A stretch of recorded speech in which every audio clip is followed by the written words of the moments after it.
Vamos lá, Gênesis 3, de 1 a 7. Ora, a serpente era mais astuta que todas as alimárias do campo que o Senhor Deus tinha feito. E essa disse à mulher, é assim que Deus disse? Não comereis de toda árvore do jardim? E disse a mulher à serpente, do fruto das árvores do jardim comeremos, mas do fruto da árvore que está no meio do jardim, disse Deus, não comereis dele, nem nele tocareis para não morrais. Então a serpente disse à mulher, certamente não morrereis, porque Deus sabe que no dia em que dele comerdes se abrirão os vossos olhos, e sereis como Deus, sabendo o bem e o mal. E viu a mulher que aquela árvore era boa para se comer, e agradável aos olhos, e árvore desejável para dar entendimento. Então tomou do seu fruto, e comeu, e deu também a seu marido, e ele comeu com ela. Então foram abertos os olhos de ambos e conheceram que estavam nus e coseram folhas de figueira e fizeram para si aventais. A igreja pode se assentar. Amém. Gente, primeiramente eu quero só esclarecer que tem uma cadeira aqui, eu estou um pouquinho grávida. E segunda-feira, de madrugada de domingo para segunda, eu tive um deslocamento no osso pélvico. E tá difícil para andar, estou fazendo os exercícios que o médico mandou. Se eu precisar sentar, eu vou sentar. Por isso também que eu queria tirar o púlpito daqui, porque qualquer coisa eu sento e não tem aquele púlpito me tapando. Então vamos lá.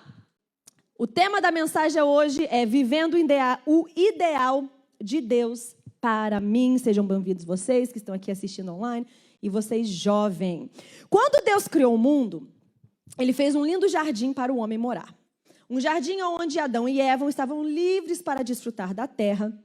Um jardim onde os frutos não se acabavam, a terra era sempre irrigada, os homens e os animais viviam em paz. Ali Deus colocou o homem no estado de perfeição, com condições ideais para que o ser humano possa viver a vida da melhor maneira possível. E parte dessa condição ideal era que o homem não poderia fazer uma coisa, só que ele não poderia fazer.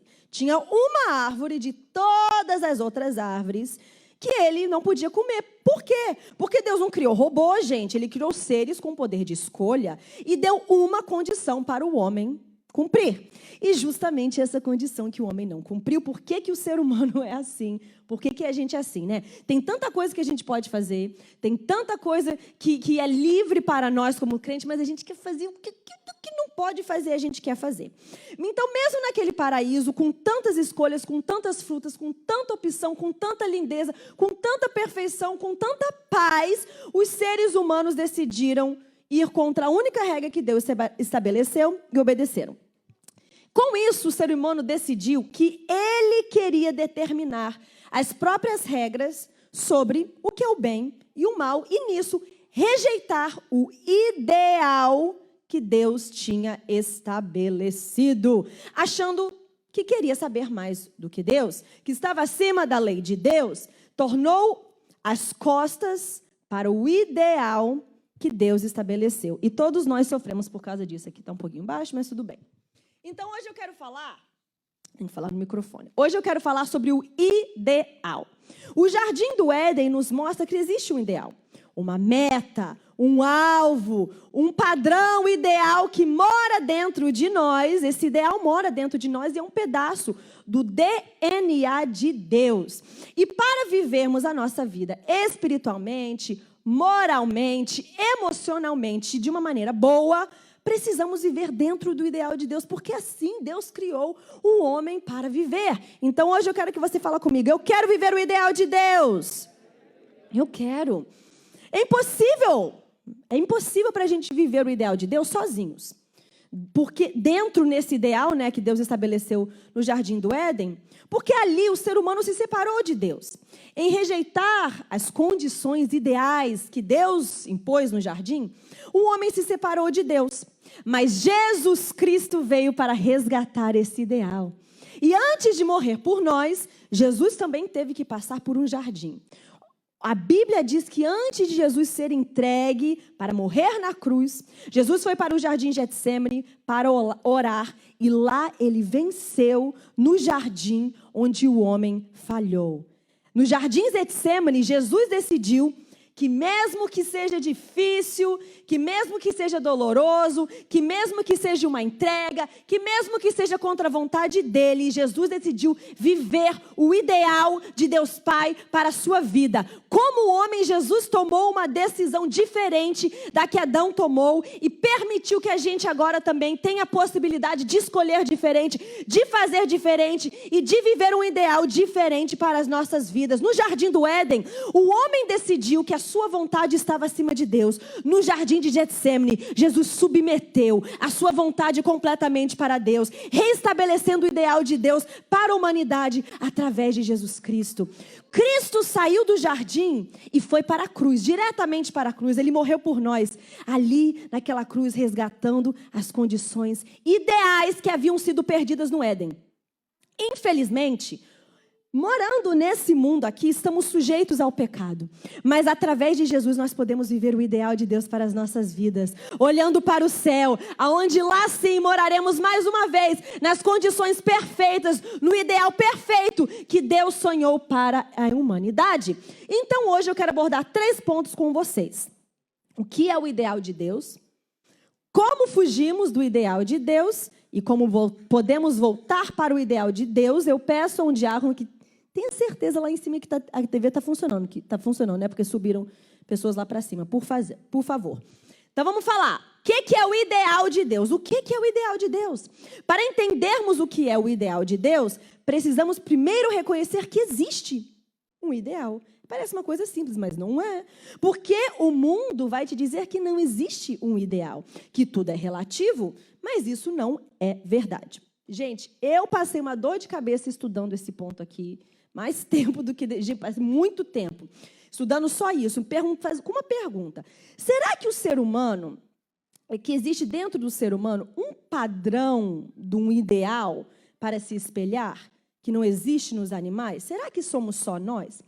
Porque por mais que certas leis variam de tempos em tempos, de cultura a culturas, o ser humano possui, sim, uma característica que não é visto em nenhum outro animal. A necessidade de ir. Vamos lá comigo, não perca o foco aqui porque tem um propósito. A necessidade de impor leis e normas ao terceiro. Então, o que é isso? Por mais que o mundo animal tenha suas regras e até os traços de moralidade, os animais, até os macacos mais evoluídos, veem a moralidade de uma forma completamente diferente que o ser humano.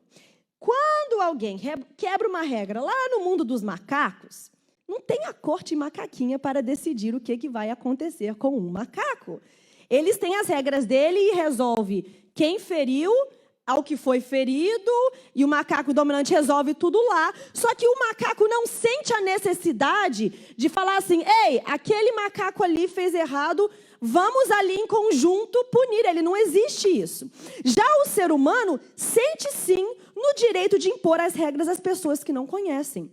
Não existe essa necessidade de nenhum outro animal a impor a moralidade em pessoas que não têm nada a ver ali com ele. Para o ser humano, a moralidade está fora de nós. É maior do que nós. É algo além do que nós. Existe um ideal de moralidade que o ser humano olha e ele corre atrás desse ideal. Então, eu vou te perguntar uma coisa, para você entender o que eu estou falando. É errado matar uma criança? É errado matar uma criança, ok. É errado matar uma criança que você não conhece?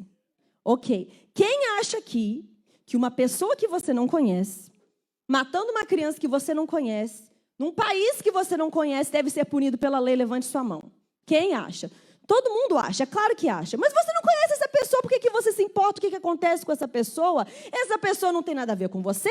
E a verdade é que essa necessidade de impor um ideal de comportamento que se estende a pessoas que não conhecemos é algo único ao ser humano.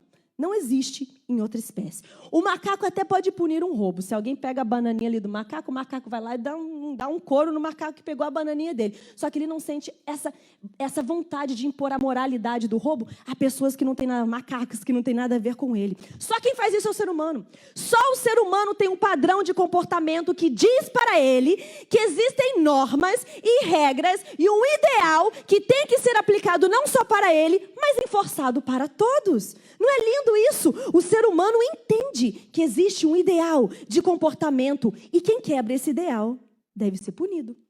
Isso é o DNA de Deus na vida do ser humano, que não existe nenhum outro animal. Interessante, não é? E por outro lado, só o ser humano possui o altruísmo sem benefícios. Nenhum outro animal tem isso. O que é um altruísmo sem benefícios? Quem aqui já doou sangue? O Tiago doa sangue toda hora, gente. Ele adora doar sangue. Por que você vai... Se você está no seu carro dirigindo, você vê uma velhinha ali com dificuldade de atravessar a rua, dá vontade de você sair do seu carro lá e ajudar a velhinha. Por quê? Isso é altruísmo sem benefício. Se você fazer uma coisa que vai tomar o seu tempo, gastar a sua energia, vai te atrasar para o seu compromisso, você doa sangue, o sangue é seu, tira as suas forças e fica fraco, para uma pessoa que você não conhece, sem benefício nenhum a você. O ser humano é o único animal que tem, né, o único ser no mundo que tem o altruísmo sem benefícios. Por quê, gente? Fazemos isso porque existe um padrão de comportamento que achamos certo. Existe esse certo e esse errado que mora dentro de nós, que se aplica até com as pessoas que a gente não conhece. Ou seja, dentro do ser humano existe a ideia do ideal. Isso é o ideal de Deus dentro de nós. A ultramoralidade que Deus colocou dentro do ser humano que não está presente em nenhum outro animal. O ser humano ser guiado por esse comportamento, esse padrão de comportamento, nos mostra que existe um ideal, que Deus estabeleceu um ideal. E quando Adão e Eva comeram daquela fruta, eles quebraram, fizeram a escolha de romper com esse ideal. Em decidir que eles iam contra o ideal de Deus, eles tiveram que lidar com as consequências. Por que consequência? Consequência a toda ação, não é? Isso é uma lei de física, a consequência a toda ação. E a consequência aqui foi a separação de Deus, porque Deus vive no ideal, e agora o homem não vivia mais no ideal. Então existiu aquela separação entre Deus e o homem, mas entenda uma coisa, que o homem, ele é um ser composto de 3 partes, ele é espírito, alma e corpo. Não tem como separar só o homem fisicamente de Deus, sem que o espiritual separe também. Então, quando o homem decidiu quebrar o ideal de Deus, houve uma separação de espírito, alma e corpo. Agora o espírito físico está sujeito à morte e o espírito do homem, o espiritual também. Tudo ali que se separou de Deus quando o homem decidiu que queria viver um ideal diferente do que o ideal que Deus estabeleceu. Porque há consequências de toda a ação. E o que aconteceu logo quando Adão e Eva desobedeceram a Deus? Eles ficaram felizes? Não. A Bíblia diz assim, ó. Primeira coisa que sentiram não foi alegria, nem orgulho, foi vergonha. E foram abertos os olhos de ambos e conheceram que estavam nus. Mas, gente, eles estavam nus o tempo inteiro. Eles viviam nus, peladinhos, para lá e para cá. Só que agora eles tinham vergonha, porque eles viam fisicamente que eles estavam agora afastados do ideal de Deus. A vergonha acontece quando a gente olha para nós mesmos e vemos que estamos longe do ideal. Quando a gente sabe que poderia ter feito diferente, falado algo melhor, agido dentro de uma condição melhor, mas não fizemos. Quando o ser humano pecou, ele olhou para si e viu que estava longe do ideal de Deus. Pela desobediência, ele fugiu do padrão de Deus. E agora algo o separava de Deus. Deus era o ideal e o homem deixava a desejar. E com isso veio a vergonha. Agora eles tinham noção do que era certo e errado. Agora eles viam errado claramente na frente deles. Eles viam que eles estavam errados perante Deus. O ideal é a ideia de Deus dentro de nós. O ser humano se espelha no ideal. Eu e você, cada um, a gente tem a nossa ideia do padrão de beleza ideal. A gente é motivado pelo ideal. Você veio para os Estados Unidos procurando uma condição de vida que você acha que é ideal. A vida faz sentido quando tem um ideal para a gente correr atrás, para a gente almejar. Isso não é comparação, mas um entendimento que há algo melhor, que há algo para a gente alcançar, que há uma meta, que há um propósito, que há algo maior, de ter a possibilidade de sermos melhores hoje do que fomos ontem. Então o mundo quer te falar que não existe um ideal, que o que você acha que é certo para você. Mas o ideal do mundo Mas o ideal do mundo realmente está estabelecido no ideal que Deus colocou no Jardim do Éden. Estamos longe desse ideal. O que Adão perdeu no Jardim do Éden, Jesus resgatou na cruz. A humanidade, que agora estava tão longe do ideal estabelecido por Deus, agora tinha uma nova chance para viver a vida ideal que Deus planejou para o mundo através de Jesus. Você pode ter uma vida ideal. Através de Jesus, você pode tratar com tudo que o pecado te feriu. É possível você ter uma vida emocional, espiritual, mais perto do padrão, do ideal de Deus, através de Jesus. Com Jesus, você não é um escravo aos erros de Adão. Em Adão, olhamos para nós e vemos que somos um fracasso, que erramos, que falhamos, que não podemos nada, que somos menos. Mas com Jesus, a nossa identidade é resgatada com Ele. E Ele te diz que você é filho. Com Jesus, você pode tomar as decisões certas. Com Jesus, você pode chegar mais perto do ideal que Deus preparou para a sua vida. Sendo que o ideal, a meta final é o céu, onde o ideal vai se cumprir. Mas para entendermos, que eu vou explicar como que a gente faz para viver o ideal de Deus, então, primeiro a gente precisa entender as ciladas do diabo que nos afastam desse ideal. Então vamos lá, vou beber minha água. Como que o diabo te engana a cada dia, fazendo você fugir do ideal de Deus? Como fugimos do ideal de Deus? O que o diabo faz? Satanás fez o homem fugir do ideal de Deus com 2 métodos. Então vamos lá. A dúvida é a primeira. E a serpente disse à mulher: é assim que Deus disse? Não comereis de toda a árvore do jardim? Gente, quando que Deus disse isso? Tinha, o fruto não era maçã não, tá? Esse simbolismo da maçã veio depois. Tem gente que diz que era um romã, enfim. Tinha abacaxi, tinha, vamos lá, pera, tinha laranja, tinha banana, tinha para eles comerem. Aí o diabo chega: Deus disse para você não comer nenhuma árvore. Gente, quando que Deus disse isso, gente? Mas o diabo é astuto. E ele sabe como funciona a nossa mente.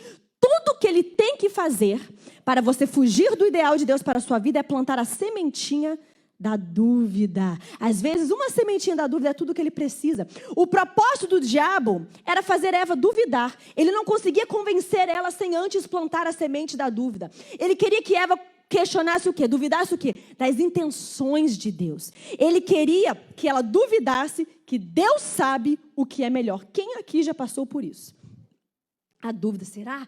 Será que Deus, não, será que é isso? Eu já duvidei, todos nós já duvidamos de Deus. Eu já questionei se algo que eu sabia que Ele queria para mim era realmente o que era melhor para mim. Mas a Bíblia diz que o diabo veio para matar, para roubar e para destruir. Então ele vai usar a dúvida em todos os meios possíveis para destruir a sua vida. Ele vai te fazer questionar a bondade de Deus. Ele vai te fazer questionar a vontade de Deus. Ele vai te fazer questionar o propósito de Deus para a sua vida. Ele vai te fazer questionar se vale a pena investir na sua família, se vale a pena vir para a igreja, se vale a pena servir a Jesus, se vale a pena se negar todo dia e carregar a sua cruz. E ele faz isso sabendo o dano que isso vai te causar. Quando Jesus veio ao mundo, ele veio para resgatar o ideal de Deus para a humanidade. E por isso, Jesus também teve que passar pela mesma tentação que o ser humano passou no jardim. A Bíblia conta que Jesus passou 40 dias no deserto, sendo constantemente tentado pelo diabo. E quando o diabo foi tentar a Jesus, como que o diabo começou a tentar a Jesus?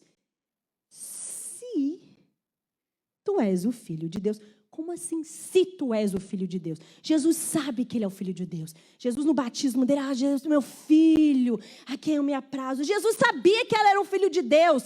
Mas o diabo queria fazer Jesus duvidar. Será mesmo que eu sou o Filho de Deus? Será que tudo isso não é uma alucinação da minha cabeça? Será? Gente, o tal do será. Deixa eu te falar uma coisa, o será não vem de Deus. Deus não trabalha em meio à dúvida e à incerteza. Deus trabalha com firmeza e com certeza. O sim de Deus é sim e o não de Deus é não. E não existe será aonde Deus está por perto. A gente foge do ideal de Deus todas as vezes que a gente dá mais ouvidos a um será do diabo do que um sim de Deus. Deus diz para você, você pode. E o diabo diz, Será? Deus diz para você que é possível perdoar e deixar a ferida sarar. E o diabo diz para você, será? Deus diz para você que você é capado, que você é querido, que você tem um lindo futuro dentro do ideal que Deus sonhou para você. E todos os dias o diabo sussurra no seu ouvido, será? Será, será, será? Algo acontece errado em nossas vidas e a gente já pensa, ai, será, Jesus? Alguém vem com uma palavra que joga a gente para baixo e a gente já pensa o quê? Será? Será? Você nunca vai viver o ideal de Deus para a sua vida enquanto você não calar a voz do diabo que enche a sua cabeça com a palavra será. Pare de ouvir o diabo sussurrando o será no seu ouvido. Quando o diabo usar pessoas e circunstâncias para plantar a dúvida em sua mente, vira para ele e fala igual Jesus, vai-te Satanás, porque está escrito, adorarás o Senhor teu Deus e só a ele servirás. Com Jesus é possível você vencer as dúvidas que o diabo põe na sua mente. Eu decido hoje, jovem, decida hoje viver o sim de Deus. O sim de Deus é muito maior do que qualquer será do diabo. O segundo método que Satanás usa para fazer o homem fugir do ideal de Deus é a própria vontade do homem. Porque você acha que o diabo vai dar uma proposta que não vai ser atraente, né? Você acha que o diabo vai fazer Eva comer uma fruta podre. Claro que não. Ele vai te apresentar com a coisa mais linda e mais perfeita. Quando o diabo, lá no deserto, tentou a Jesus, ele teve que fazer aquela tentação ali o mais atraente possível.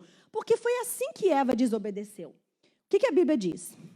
E viu a mulher que aquela árvore era boa para se comer, agradável aos olhos e árvore desejável. Para você ir contra o ideal de Deus na sua vida, o diabo vai mexer na tua vontade, naquilo que os seus olhos mais querem, no que parece mais atraente, no que parece mais agradável. Mas a Bíblia diz em Provérbios, há caminho que parece certo ao homem, mas no final conduz à morte. Sabe um ótimo exemplo? Vou até beber a minha água para falar isso. Quem vai gostar disso aqui é a Isabelle. Sabe um ótimo exemplo? A pornografia. A pornografia parece algo tão atraente que não causa dano nenhum. O diabo sussurra no seu ouvido. É normal, todo mundo faz. Pá! A semente da dúvida está plantada. Ah, será? Será? É. Aí ele te joga uma isca bem atraente. Você está lá assistindo o jornal e pá! Aquele pop-up do diabo, aquele pop-up do capeta, para você clicar em pornografia. Você está lá lendo a sua Bíblia e vem no grupo do Zap a notificação. Aí alguém manda alguma coisa que você sabe que é pornografia. Gente, parece atraente, mas como a Bíblia diz, no final conduz à morte. Deixa eu te falar, tem muito psicólogo que não é crente, não. Psicólogo judeu, psicólogo ateu, psicólogo budista, psicólogo tudo, que estão falando quão nocivo é a pornografia. Tanto para o cérebro da pessoa, quanto para o mundo, porque tem um tráfico infantil que acontece através da pornografia. Mas parece atraente, parece uma coisa tão boa, parece uma coisa que não é nocível. O diabo só vai te fazer propostas atraentes, gente. O diabo não vai colocar nada que é podre, que é feio, que é nocivo, que parece nocivo para você, para pregar você ali na isca. Não, ele vai colocar um laço bonito, um perfuminho, vai passar uma maquiagem, mas no final é algo que não vai fazer bem para você. O diabo fez aquela árvore parecer o mais atraente possível, quando na verdade ele sabia muito bem que aquilo dali ia levar a terríveis consequências.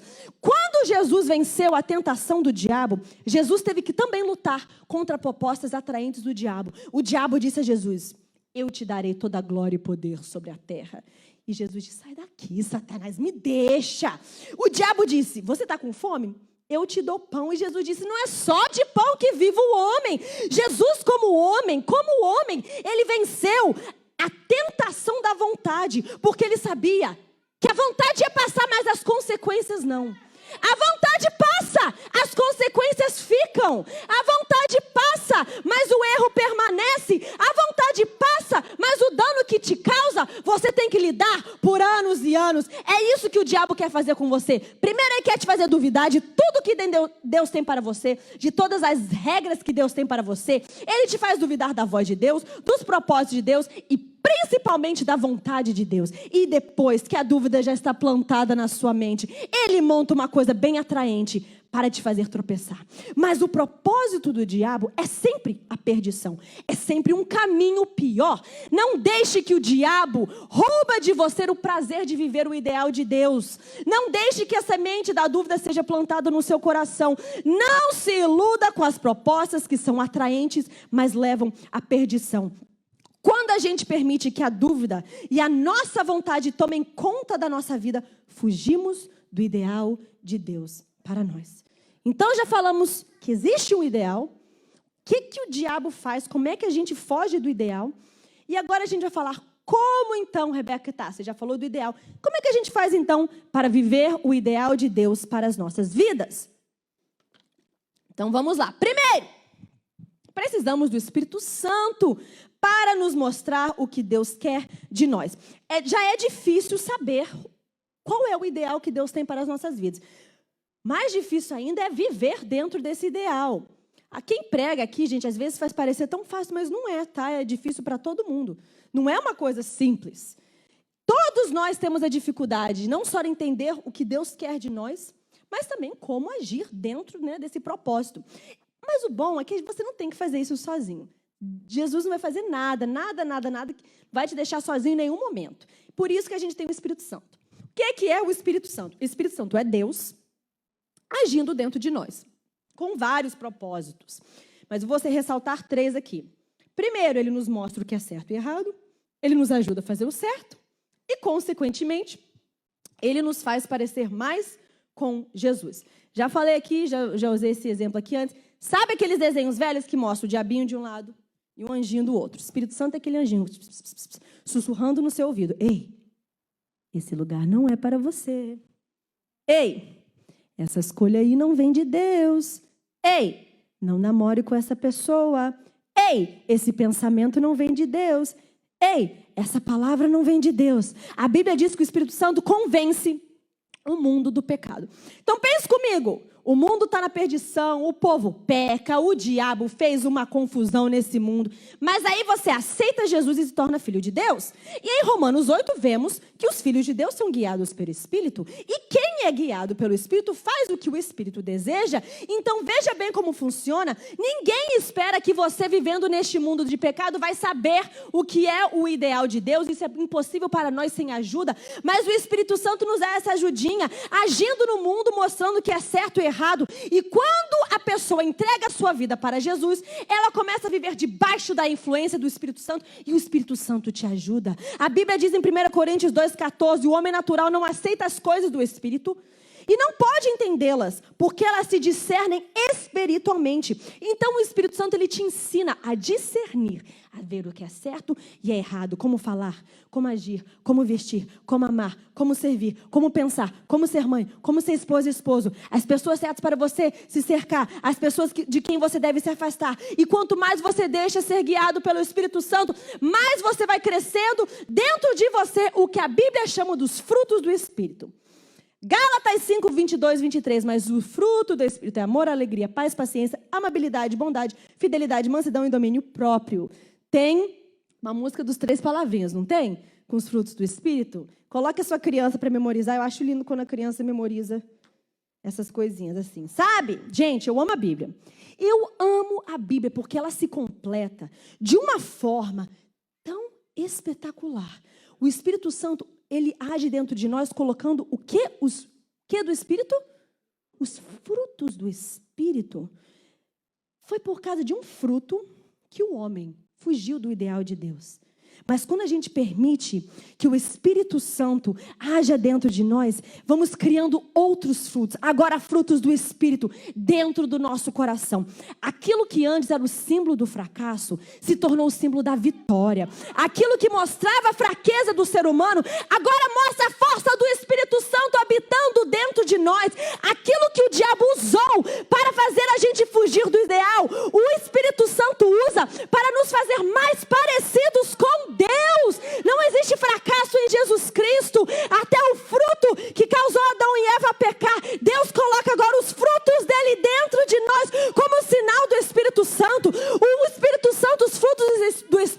mostram que eu não sou preso ao meu passado, eu não sou definido pelo que eu já deixei de fazer, ou que eu deveria ter feito, ou que eu fiz errado. Eu sou apenas definido pelo que Jesus Cristo fez por mim.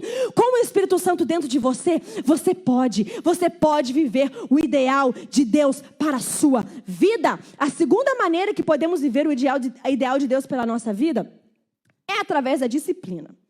Gente, a disciplina é a grande ironia da vida. Porque para você ter mais, você precisa abrir mão de mais. Isso não é só uma lei divina. Isso é uma lei no mundo natural. Por exemplo, se você quiser ter uma vida confortável, você não pode simplesmente sentar e viver no conforto. Você tem que primeiro abrir mão do conforto através da disciplina. Vai ralar todo dia e depois o conforto vem. Nada de bom vem para aquele que não sabe ter a disciplina de abrir mão do seu próprio querer para conseguir algo maior. Abrir mão do seu próprio querer para conseguir algo maior. Os pais, por exemplo, que criam seus filhos sem disciplina, vão criar filhos que não conseguem conquistar nada, porque só conquista quem se priva. Quem só faz o que quer, só conquista o que não quer. Quem só faz o que quer, só conquista o que não quer. E isso vem de Deus também, porque o mundo espiritual é assim.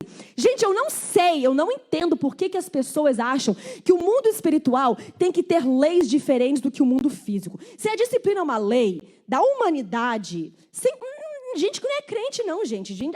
Tem que trabalhar, tem que disciplinar para correr atrás do que quer. Quem só faz o que quer, conquista o que não quer. E as pessoas querem que o mundo espiritual seja diferente, que tenha regras diferentes. Se o mundo natural tem essas regras, existem elas no mundo espiritual também. Olha que lindo.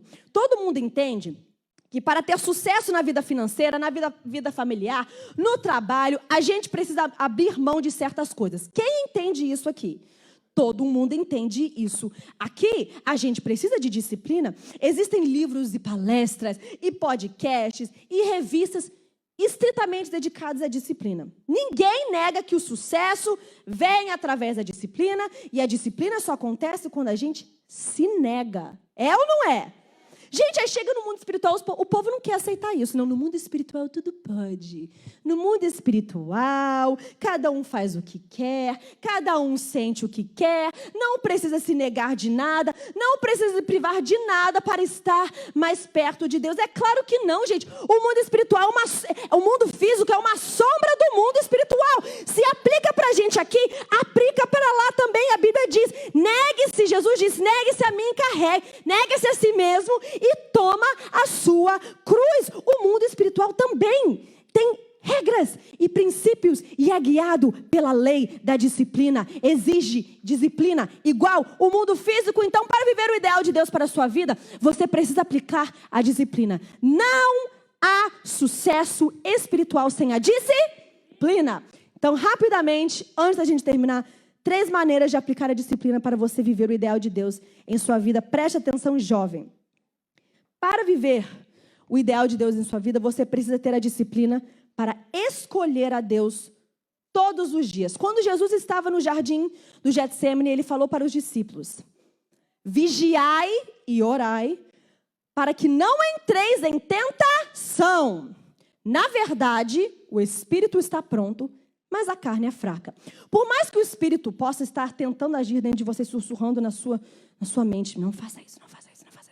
Se você não acordar todo dia preparado para fazer a sua parte e em disciplina vigiar e orar, vai chegar o momento que a natureza humana vai gritar mais alto que o Espírito Santo agindo dentro de você. E é preciso que a gente tenha que ter a disciplina para vigiar. A Bíblia diz, sede sensatos e vigilantes, porque o diabo, vosso inimigo, anda ao redor como leão, rugindo e procurando a quem devorar. O diabo não vai parar. Se você acha que o diabo vai te dar um break, 10 minutos, ele não vai parar, é todo dia, constantemente, usando pessoas, usando TV, usando palavras, usando circunstâncias, bombardeando você com propósitos, com ideias, com pensamentos, com convites que não estão dentro do ideal de Deus para você, e você precisa ter a disciplina para vigiar, mas não é só vigiar, você precisa ter a disciplina para orar.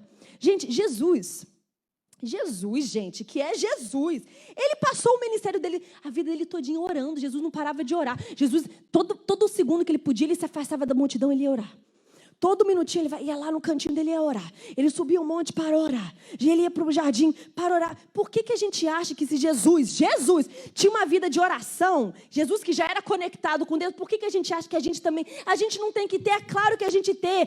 Quando Jesus estava no jardim do Getsemane, ele estava orando. Foi assim que ele conseguiu vencer a tentação de não subir naquela cruz, orando, vigiando e orando, conversando com Deus. Se Jesus teve que fazer, você também tem que fazer. Vira para a pessoa que está ao seu lado e fala assim: se Jesus teve que fazer, você também tem. Precisamos ser disciplinados para vigiar e Segundo, para viver o ideal de Deus, você precisa ter a disciplina para fazer o que é bom para você e não o que te agrada.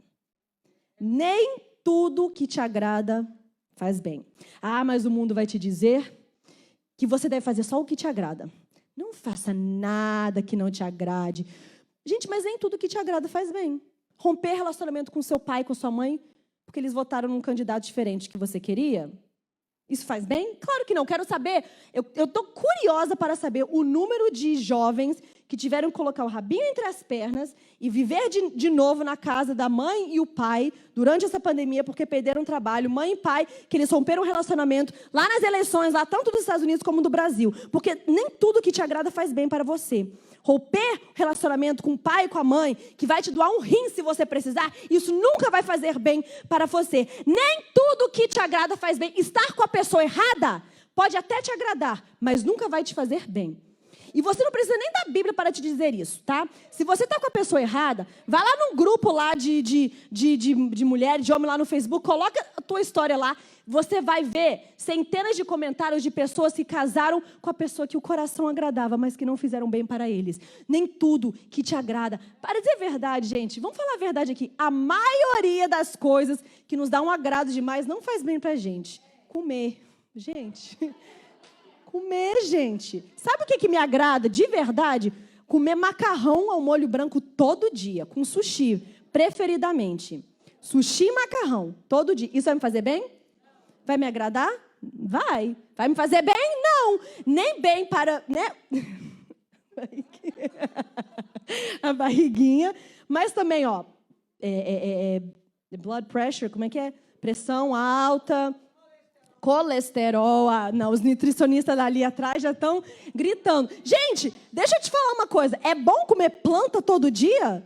Não, mas te faz bem? Faz. A Bíblia diz, há certos caminhos que parecem perfeitos, mas quem segue por eles acabará encontrando a morte. Deixa eu te fazer falar uma coisa aqui. Você quer viver o ideal de Deus para a sua vida? Você tem que ter a disciplina para parar de fazer só o que te agrada e fazer o que é bem para você. O que faz bem para você, Rebeca? Seguir a palavra de Deus. A Bíblia diz, não deixe de falar as palavras desse livro e da lei, de meditar nelas dia e de noite, para que você cumpra fielmente tudo que nele está escrito. Só então os seus caminhos prosperarão e você será bem-sucedido. Jesus venceu no Éden usando a palavra de Deus contra o diabo, porque a palavra de Deus nos faz um tremendo bem. Ler a palavra de Deus, meditar na palavra de Deus, nos faz um tremendo bem. Deixa eu te perguntar uma coisa aqui. Eu já estou passando no meu tempo. Deixa eu te perguntar uma coisa aqui. Se o diabo viesse hoje para te tentar, você tem algum versículo memorizado para você lutar contra ele? O diabo vem te tentar e você vai falar o quê? Jesus chorou.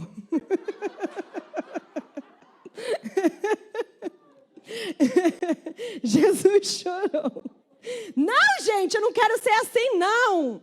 Lâmpada para os meus pés e luz para o meu caminho. O Senhor é meu pastor e nada me faltará. Você tem que ter versículos memorizados. Você tem que meditar na Bíblia. Você tem que ler a Bíblia porque isso faz um bem para você. Quando o diabo vem com propostas que fogem do ideal de Deus, você tem que estar preparado para lutar contra ele. Isso só acontece se você ter a disciplina de se levantar todo dia e parar de fazer só o que te agrada e fazer o que faz bem para você. Eu vou sair daqui determinado em me disciplinar para não só fazer o que me faz o que me agrada. Eu vou fazer o que me faz bem. Eu não quero ser igual uma folha flutuando por aí, de agrado em agrado, de agrado. Eu vou dizer não quando Deus quer que eu diga não. Terceiro, e para terminar, para viver o ideal de Deus, você precisa ter a disciplina de fazer a vontade de Deus, mesmo sem vontade. Deixa eu te perguntar aqui, quem acorda todo dia com vontade de trabalhar? Até... Não precisa... Ó, o Gabriel, olha lá, Diogo, pode dar um aumento para ele.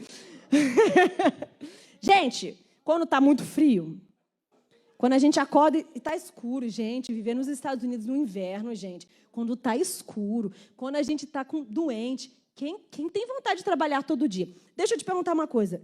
Quem aqui trabalha só quando tem vontade? Ninguém, porque senão você não ia viver. Você ia morar debaixo de uma ponte. Como eu falei aqui, se no mundo físico, no mundo espiritual também é assim. Para vivermos o ideal de Deus, a gente precisa abrir mão das nossas vontades, gente. Se é assim no mundo físico, é assim no mundo espiritual. Se você vai para o trabalho sem vontade, você tem que fazer as coisas de Deus sem vontade também. Faz sem vontade. Obedeça, mesmo sem vontade. Lê a Bíblia, mesmo sem vontade. Ora, mesmo sem vontade. Vem para a igreja mesmo sem vontade. Se você não pode ir para a igreja, liga sua câmera ao meio-dia, horário dos Estados Unidos, 1h, horário de Brasília, mesmo sem vontade. Mesmo sem vontade. Ai, aí a gente escuta, né? Ai, Rebeca, mas o que importa é a intenção. Eu não vou se eu não me sinto bem. Se não for para fazer com o coração no lugar certo, eu não vou. Mentira! Quem te falou isso, gente? Isso não está na Bíblia, não. Ai, mas eu não estou com vontade de ir na igreja. Não me sinto bem ir lá com o coração errado. Mentira, gente! Ai, mas eu não consigo nem abrir a minha Bíblia hoje. Não sinto. Mentira, gente! Se eu tiver $1 por toda vez que eu já ouvi alguma desculpa doida dessa, gente, eu já seria milionária. Sério, com certeza a pastora seria trilionária. Porque para viver o ideal de Deus, você tem que fazer mesmo sem vontade. Jesus te entende. Jesus te entende. Sabe por quê? Porque Jesus, ele foi lá para a cruz sem vontade. A Bíblia diz, é verdade, a Bíblia diz, ó, não seja porém o que eu quero. Jesus falou isso para Deus. Não seja o que eu quero, mas o que tu queres. Então Jesus queria morrer na cruz? Ele foi sem vontade. Eu não sei você, mas eu não quero ser igual a Adão e Eva. Eu não quero olhar e correr atrás só das coisas que me dão vontade. Eu quero ser igual a Jesus. Eu vou abrir mão das minhas vontades. Mesmo se eu não quero, eu vou lá e faço. Porque tem que ser feito. Porque não é tudo que me agrada que faz bem para mim. Então eu vou acordar todo dia sem vontade. Eu vou ler a Bíblia. Sem vontade, eu vou lá e vou ajoelhar. Senhor, estou aqui sem vontade, mas eu vim. Sem vontade eu vou vir na igreja. Eu quero ser igual a Jesus e abrir mão das minhas vontades para viver as vontades de Deus, custe o que custar. Eu vou fazer sem vontade. Estou com vontade não, Senhor, mas seja o que tu queres, eu vou na igreja. Estou com vontade não, Senhor, mas seja o que tu queres, eu vou me afastar daquela pessoa. Estou com vontade não, Senhor, seja o que tu queres, eu vou calar minha boca quando eu estou com vontade de explodir.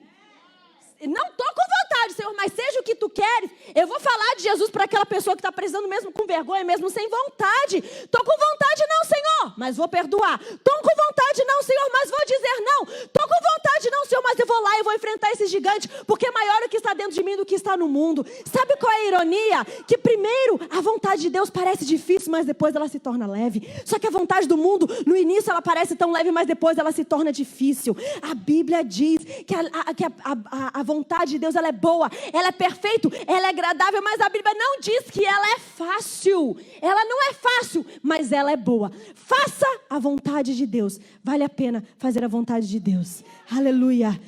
Vamos ficar em pé. Vou pedir para o Felipe tocar Vai Valer a Pena. Eu já tinha avisado para a pastora que ela ia ter que fazer o apelo, porque eu não ia dar conta. Mas é isso, jovem, pode vir aqui, pastor, existe um ideal. Existe um padrão estabelecido por Deus. Ele colocou isso dentro do nosso DNA. E Adão e Eva rejeitaram isso quando desobedeceram a Deus. E todo dia o diabo vai tentar fazer você fugir do ideal de Deus, colocando dúvidas e tentando a sua vontade em coisas que parecem atrativas, mas levam à perdição.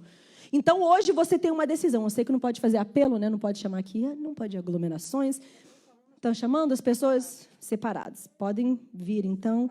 Você tem que ser guiado pelo Espírito Santo para se mudar de acordo com o ideal de Deus. Você tem que estar acordando todos os dias, preparados para, com disciplina, vigiar e orar. Abrir mão das suas vontades e fazer o que é bom para você. Eu quero te dizer hoje, vale a pena. Quem é que já abriu mão de uma vontade e valeu a pena? Vou contar uma história rapidinho, depois a pastora vai orar. No ano de 2017, eu estava trabalhando, já falei essa história aqui, eu estava trabalhando num trabalho que eu mais queria da minha vida, e não só isso, eu ia ser promovida. Um bagulho lá que eu ia ser promovida e eu ia liderar lá um grupo lá. Enfim, era, gente, aquilo ali era um sonho. Só que ao mesmo tempo que eu ia ser promovida, o Thiago conseguiu um trabalho lá no fim do mundo, lá na usina. E, gente, a decisão não foi difícil para mim abrir mão. Simplesmente não foi difícil. Porque eu sabia exatamente o que Deus queria de mim. Não foi difícil. Se eu falo para você que foi difícil, não foi difícil, eu minto. Hoje, eu moro em Pennsville. Que é um pouquinho difícil morar numa cidade no meio do... Só que a decisão naquele momento não foi difícil para mim, porque eu sabia exatamente. Agora o mundo vai dizer, Rebeca, não abre mão da sua carreira. Não, você chegou até aqui, fez mestrado para depois abrir mão por causa de um homem. Gente, não é isso. É porque quando a gente sabe exatamente o que Deus espera de nós e o ideal que Ele tem planejado para nós, não é difícil a gente fazer a vontade de Deus. E eu quero hoje incentivar jovens. E vai chegar o momento que você vai ter que decidir, mas como essa música que canta, vai valer a pena. Vai valer a pena. Pastora, ore pelos nossos jovens.